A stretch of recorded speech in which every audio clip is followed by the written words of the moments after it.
بسم اللہ الرحمن الرحیم۔ آج میرا موضوع قرآن مجید نے امت مسلمہ کو امت وسط قرار دیا ہے۔ ارشاد باری تعالیٰ ہے وَكَذَلِكَ، اور اس طرح ہم نے وَكَذَلِكَ جَعَلْنَاكُمْ ہم نے بنایا کم تمہیں امت وسطی لِتَكُونُوا تاکہ تم بن جاؤ شہداء گواہ علی الناس ساری انسانیت پر آپ گواہ بن جائیں، اس لیے امت وسط بنایا اللہ تعالیٰ نے مسلمانوں کو۔ وَيَكُونَ الرَّسُولُ، اور رسول کریم صلی اللہ علیہ وسلم ہو جائیں علیکم تم پر شہیدہ گواہ، یعنی دین کی اب تکمیل ہو چکی ہے۔ نبی کریم صلی اللہ علیہ وآلہ وسلم خاتم النبیین ہیں۔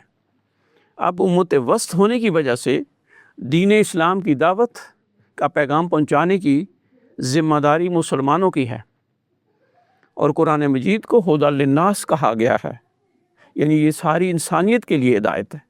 اللہ تعالیٰ نے امت وسط یعنی درمیانی امت کو بہترین امت قرار دے کر اس ذمہ داری کا ذکر فرمایا ہے۔ ارشاد باری تعالیٰ ہے کنتم خیر امہ، کنتم تم ہو خیر امہ، خیرہ کہتے ہیں بہترین امہ، آپ بہترین امہ ہو۔ امت مسلمہ کو اللہ رب العزت نے کنتم خیر امہ، تم بہترین امہ ہو، اخرجت للناس، اخرجت خارج کیا گیا، للناس ساری انسانیت کے لیے، کہ ساری انسانیت کو بھی بہترین امہ بنایا جائے۔ تامرون بالمعروف، اور آپ کام کیا کرتے ہیں؟ بہترین امہ کی ذمہ داری کیا ہے؟ اللہ تعالیٰ فرماتے ہیں تامرون، تم حکم دیتے ہو، تے مخاطب کے لیے ہوتی ہے عربی میں۔ تامرون، تم حکم دیتے ہو، بالمعروف نیکیوں کا، وتنہون عن المنکر، تنہون اور تم روکتے ہو، عن المنکر برائیوں کو، وتؤمنون باللہ، اور تم ایمان لاتے ہو، یہ تے شروع میں آ رہا ہے، تؤمنون اور تم ایمان رکھتے ہو باللہ اللہ رب العزت پر، یعنی امت مسلمہ بہترین امہ ہے، اور یہ ساری انسانیت کو بہترین امم بنانا یعنی اللہ تعالیٰ کا پیغام پہنچانا۔ نبی کریم صلی اللہ علیہ وسلم نے دین اسلام مسلمانوں کو پہنچا دیا ہے، اور ہم وسط میں ہیں۔ اب ہماری ذمہ داری ہے کہ باقی ساری انسانیت کو اللہ کے دین کی پہنچانے کی ذمہ داری ہماری ہے۔ ہم امت وسط ہیں، درمیانی امت۔ امت وسط ہونے کی شہادت یعنی گواہی حضور صلی اللہ علیہ وآلہ وسلم نے حجۃ الوداع کے خطبہ کے موقع پر صحابہ کرام رضی اللہ عنہم سے لی تھی۔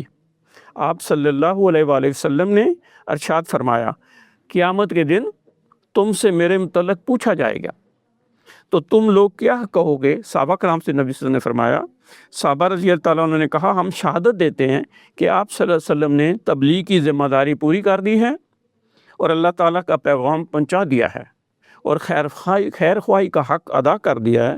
یہ سن کر آپ صلی اللہ علیہ وسلم نے شہادت کی انگلی آسمان کی طرف اٹھائی اور صحابہ کرام رضی اللہ تعالیٰ عنہم کی طرف اشارہ کرتے ہوئے 3 بار فرمایا اے اللہ گواہ رہنا، اے اللہ گواہ رہنا، اے اللہ گواہ رہنا۔ تو اللہ تعالیٰ سے یہ گواہی بھی کہ اللہ تعالیٰ کو گواہ بنایا کہ میں نے یہ دین اسلام پہنچا دیا ہے۔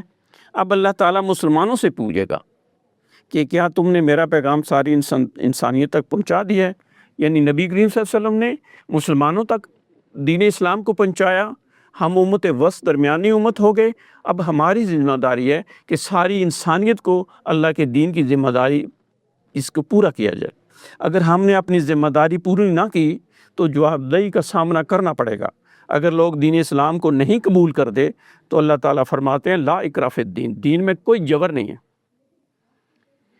انا ہدینہ السبیل، اللہ تعالیٰ فرماتے ہیں انا ہدینہ، ہم نے ہدایت کا راستہ دکھا دیا، سبیل راستہ، اما شاکرا، اما ہوتا ہے چاہے شکر گزار بن جائیں، و اما کفورا، چاہے انکار کرنے والے بن جائیں۔ اللہ تعالیٰ کی ذات کو اس کو کوئی فرق نہیں پڑتا۔ اگر اللہ تعالیٰ کی ہدایت پہ چلیں گے تو آخرت میں ہمیں جنت ملے گی، اگر نافرمانی پہ چلیں گے تو جہنم ملے گی۔ دین میں جبر نہیں ہے، لیکن ہماری ذمہ داری ہے دین اسلام کا پیغام پہنچانا، اس کی تبلیغ کرنا، یہ امت مسلمہ کا کام ہے، یہ امت وسط درمیانی امت۔ اور قیامت کے دن نبی صلی اللہ علیہ وسلم یہ گواہی دیں گے کہ میں نے پیغام پہنچا دیا تھا، صحابہ کرام سے اپنی گواہی لی تھی۔ اور اس کے بعد ہم بہترین امہ ہیں، وسط میں درمیان میں ہم ہیں. اب ہماری ذمہ داری ہے کہ اس دین کو ساری دنیا تک اس میسج کو پہنچانا. ہم بہترین امہ قرار دے گئے ہیں اور اخرجت للناس کے ساری انسانیت کو کے لیے نکالا گیا ہے کہ اس کو بہترین امہ بنائیں, اللہ کا پیغام پہنچائیں. وآخر دعوانا الحمدللہ رب العالمین.